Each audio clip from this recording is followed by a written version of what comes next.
Zdaj pa k drugi najpomembnejši temi preteklega tedna. Katera? Vi spite, ne? Lahko noč. Miklavž je bil. Vas je obiskal? Ja? Naša ekipa je bila v Ivančni Gorici. Poglejmo si to. Gospod Miklavž, kako pridni so bili letos otroci? Ste jim pripravili kaj lepega ali so bolj šibe? Lep dober večer vsem skupaj, leto je hitro okoli in zopet smo obiskali občino Ivančna Gorica. Otroci so bili zelo pridni, pripravljamo zelo lepa darila. Parkeljna pa nobenega ne vidim. Tudi parkeljne imamo s seboj. Evo. No, pa smo našli enega tudi če bo treba, ne? No, pa smo našli enega, če je bil kdo poreden, pa ga bo treba poriti, ne? A ste ga videli? Parkeljna, a? Čisto pravi, avtentični, avtohtoni slovenski parkeljn s kitajsko masko. No, za nekatere so bili pa parkeljni letos malo preveč.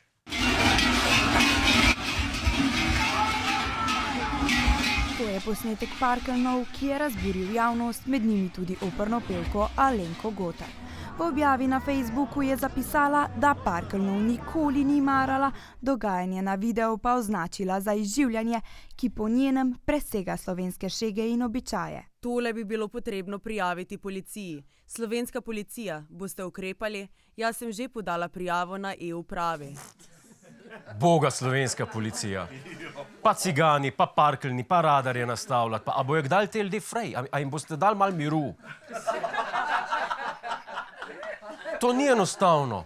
Pa meriti, kdo vozi 55 tam, kjer je 50. Pa upam, da premier Gaber čim prej ustanovi posvetovalno skupino za reševanje parkeljske problematike. Ker ne, treba je, to ne gre več tako. Ampak nimajo pa vsi tako plašnih pogledov na te pijančke s kitajskimi maskami. Kakšne imate spomine na parklje in Miklavža? Dobre. Smo se jih kar rad udeležili, ko so bila kakšna praznovanja tukaj v Domžalah. Se nič ne bojim, zaradi tega, ker na začetku sem se jih bala, pa kaj enkrat ta strah zgubiš, pa nočeš, da bi se tvoji otroci bali, tako da že od začetka jih na to navajamo. A ne? A ste videli to? Kakšni so spomini na parkeljne? Dobri. Kinky. A ste videli? Pri njih je vsak dan Miklavž. Se bo ati v parkeljno obleko pa renčil, kaj? Kaj pa pravi psihiatrična stroka? Otroci ne ločijo domišljijo od realnosti.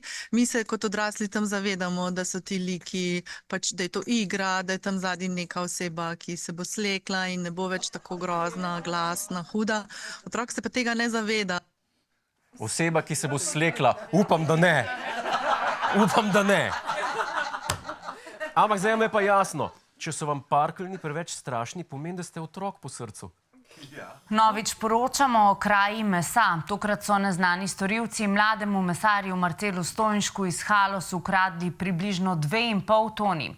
Kot je zapisal, so neznanci iz mesnice ukradli svinjsko meso v paketu, goveje mleto meso, prekajeno meso, špehovke in fino mlete salame, mleto meso, kranjske klobase in hrenovke, bunke in pancete. Se pravi, vse mesnine od A do Ž. Pa kaj je to postal en nacionalni šport zdaj? Kraja mesa. Zadnjič so pokradli ne vem koliko mesa. Zdaj spet. Jaz bi sam svetoval vsem kmetovalcem, ki pridelujejo krompir in zelenjavo, ne bojo pazljivi, ker kdorkoli je pokradil toliko mesa, bo v kratkem si rabil še prilogo. Bodite pazljivi. Samega mesa ne bojo dolgo jedli.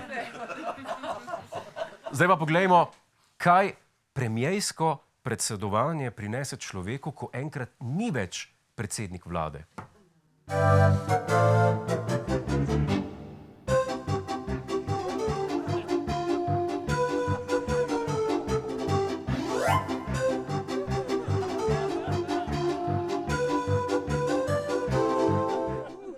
Z Brexitom naprej.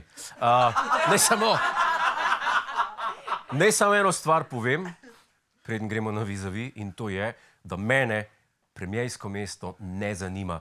Je že zdaj tako plešem. Hej, preden greš, klikni tukaj in se naroči na naš YouTube kanal. Imamo pa tudi TikTok, Instagram in Facebook, tako da le urno.